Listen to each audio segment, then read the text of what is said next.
Our top story this Tuesday, the House of Representatives has prepared a resolution condemning remarks made by President Trump about 4 freshman congresswomen. A vote on the measure could come as soon as today. CBS's Laura Podesta reports from New York.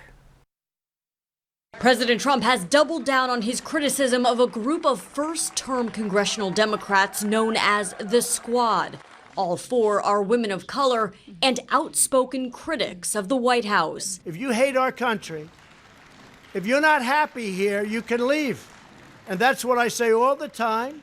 That's what I said in a tweet, which I guess some people think is controversial. A lot of people love it, by the way. On Twitter this past weekend, the president said the lawmakers should go back to the broken and crime-infested countries they came from. Only one of the 4, Minnesota's Ilhan Omar, was born outside the U.S. She came here from Somalia when she was a child. This is the agenda of white nationalists.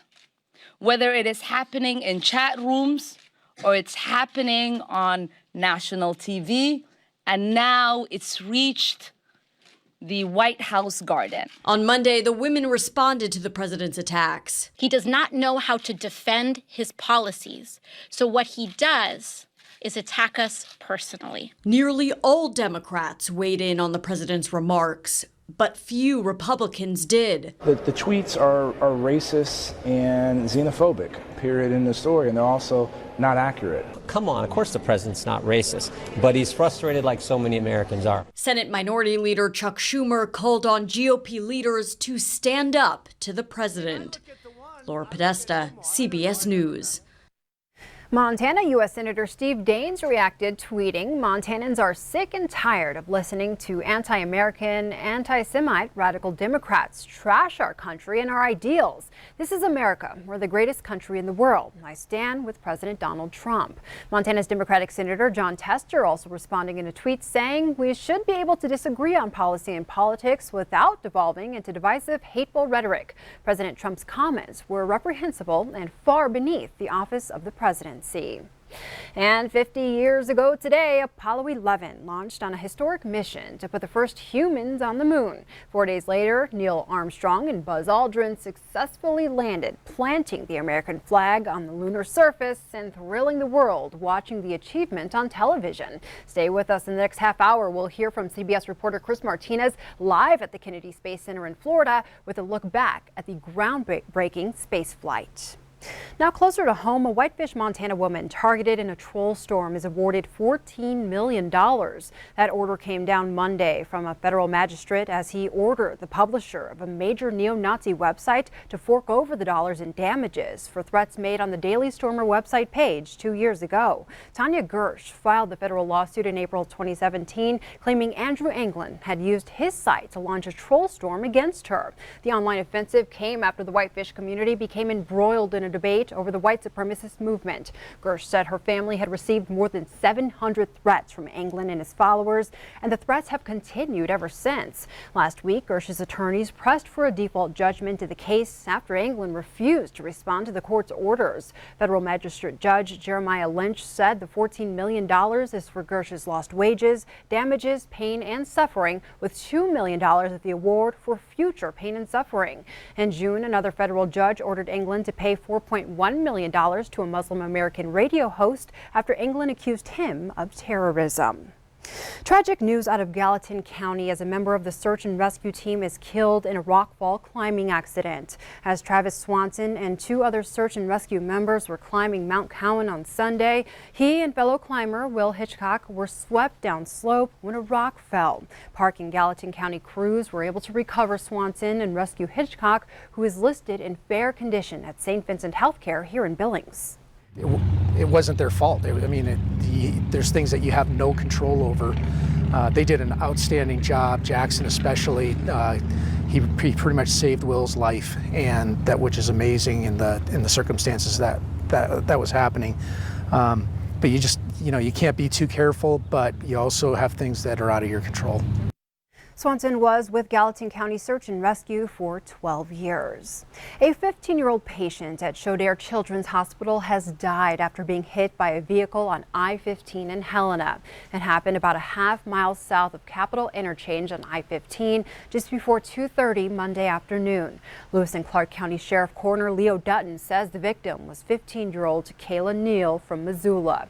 In a press release, Chaudere said Neal broke the fire alarm, causing the hospital's locks to open and ran from the building. Helena Police Chief Steve Hagan says Neal walked onto the southbound lanes of the interstate and was hit by a woman driving a Dodge truck.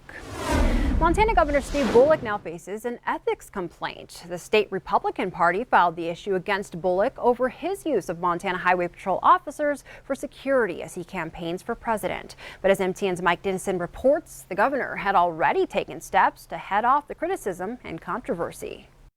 When Governor Bullock traveled to Iowa to kick off his presidential campaign in mid-May, he had his usual security detail of 2 Montana Highway Patrol officers.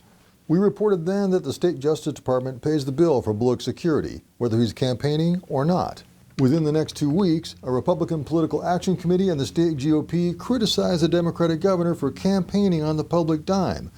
And Republican Attorney General Tim Fox notified the governor that Highway Patrol officers would no longer accompany Bullock on campaign trips. And finally, last Friday, State GOP Chairman Don Kaltschmidt filed a formal ethics complaint with the State Political Practices Office, saying Bullock is violating the law by using state resources to campaign. But as of 2 weeks ago, the governor amended his security agreement with the Justice Department and said going forward his presidential campaign will pay any incidental expenses incurred by a security detail while he campaigns. Those include travel, lodging, and meal expenses. The governor's office says it does not include the officers' salaries because that cost will be paid anyways no matter what the governor is doing. Bullock's office also says it has asked the State Commissioner of Political Practices for an advisory opinion to make sure the arrangement meets state law. The Commissioner's office confirmed Monday it has received the ethics complaint and the governor's request, but had no further comment. We also asked if the governor's presidential campaign planned to reimburse the state for any incidental security costs incurred before the new agreement took effect. They said no, because that activity was under the old agreement, which says Justice decides when to provide the security and pays for it. Governor Bullock was in Helena Monday at a meeting of the State Land Board and for a news conference on a mine cleanup project. But on Tuesday, he heads out for Washington, D.C., New York, and Iowa on another presidential campaign trip, and state security will be with him. Reporting from Helena, Mike Dennison, MTN News. Governor Bullock is one of 24 Democrats vying for the party's presidential nomination in 2020. And meanwhile, Montana's congressional candidates are sharing their fundraising totals. In the race for the House, Democrat Kathleen Williams leads with $430,000. Tom Winter of Missoula pulled in $130,000. Republican Matt Rosendale so far raised $263,000. In just 2 weeks, Secretary of State Corey Stapleton says he's raised $108,000. And for Senate, incumbent Steve Daines racked up $1.3 million. Other candidates either didn't release their numbers or have not been in the races long enough to file reports. Now we go to the Cook City area where state, federal, and local leaders are celebrating the successful environmental restoration of an abandoned mine in nearby creek. Governor Steve Bullock held a briefing in Helena Monday to discuss the cleanup of the McLaren Mill and tailings site.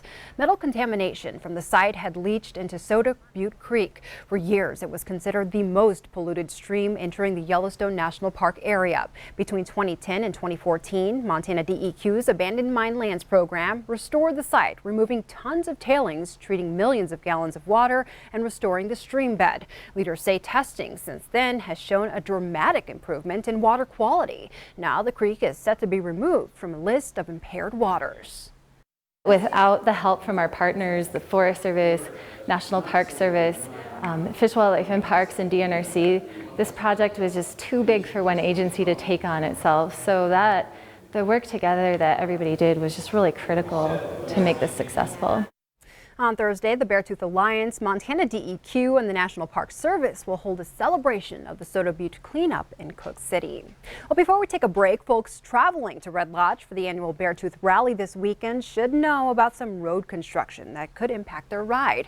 Right now, construction is underway on a 1.6-mile stretch of Highway 212 in Roberts, but the Montana Department of Transportation says the road surface is still safe for motorcycles. MDT is advising travelers that there may be delays, but they likely won't be any more than 10 minutes around the construction site. Construction is expected to be complete in November. The Beartooth Rally runs Thursday through Sunday.